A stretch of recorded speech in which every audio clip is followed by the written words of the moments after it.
Hey everybody, Drew McLellan here from Agency Management Institute. Got to spend a lot of time with agency owners this week and they had a lot of questions.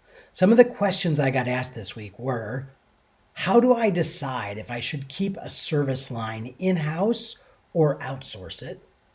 What titles are people using for their account executives?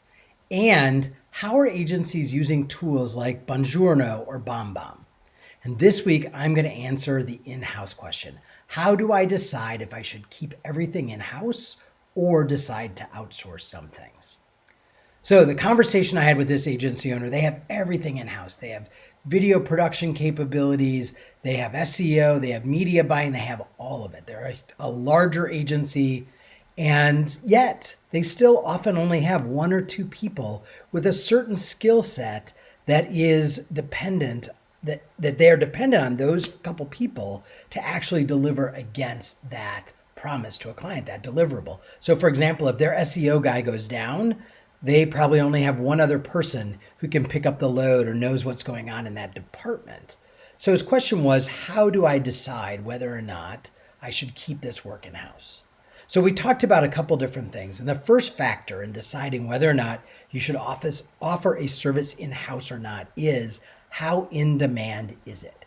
Is it in enough demand that you can keep a department busy? And a department, in my opinion, is 3 or more people. I think it's very dangerous for us to only have one human being inside our agency that knows how we do something.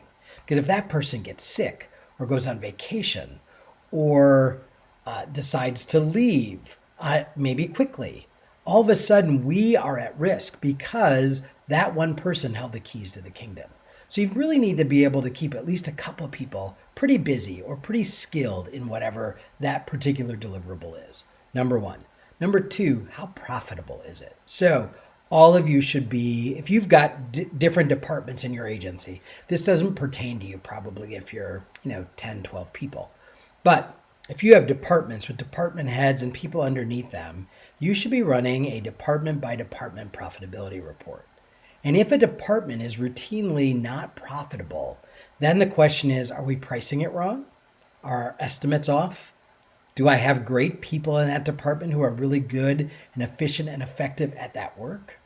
Or maybe do we not have enough work to keep all of those people busy, and so they spend a lot of their time doing non-billable things or doing other things other than that department's work? So second thing is profitability. If you cannot deliver whatever it is, service or product, profitably on a consistent basis, then odds are you are better off finding a strategic partner. The third element is, how much education does it take, ongoing continual education, does it take to stay top of class in that deliverable?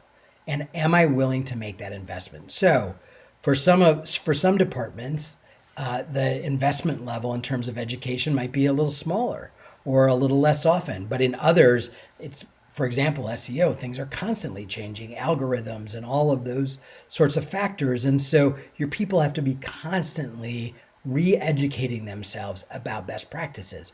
Are you willing to invest in that non-billable time to keep them top of class? And if so, does the department remain profitable? Another thing I want you to think about is, who could I strategically align with to deliver that?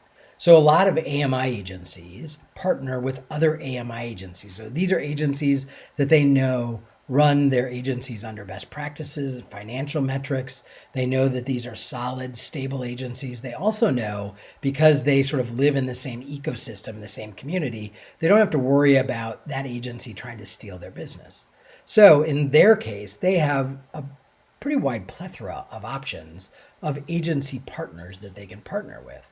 You probably know other agencies, whether you're part of AMI or not, that you could partner with, that you would trust your clients with. Sort of like, who would you leave your baby with, right? Like, you want to know that you can trust that client relationship, that the partner agency is going to deliver at the same quality level that you deliver at. So it is, do we have enough work? Is the work profitable for us? How much ongoing education do I need to invest in? And do I have strategic partners already available to me that might be able to help me do this profitably, but also take a fixed cost, which is I have to pay these people if they're on my payroll every single week, and switch it to a variable cost, which is I only pay my strategic partner when we actually have work to be done on behalf of clients. So thinking about those factors, it used to be when I started in the business, it was a big deal to be able to say that you did everything in-house. And I started at Y&R, and then I moved to a division of Y&R. It was a big deal. Today, marketing has gotten so much more complicated with the technology and all of the channels and just media alone. Just think about how complicated that is today in comparison to what it was, in the 90s. So I don't think most clients expect us to have everything in-house. In fact, in one of the Agency Edge research projects that we did a few years ago, we asked clients, people who hired agencies, what do you think when an agency of 25 or 30 people says, we are a full service integrated marketing agency and we do everything in-house? And you know what their answer was? They didn't believe you. They didn't believe you because they know how sophisticated marketing has gotten. And it actually made them nervous that you were saying you were full service without any strategic partners or specialists that you could call in, because what it meant was that you were kind of tinkering in a lot of things, but you didn't have a depth of expertise in some of the core deliverables that they wanted. So that's a factor too. So hopefully that gives you sort of 5 or 6 items to sort of check through your brain on as you think about what services should you offer in-house and what services should you find a strategic partner for. There's no right answer, but there is a right answer for your shop. So give it some thought and make a good decision. All right? I'll talk to you next week.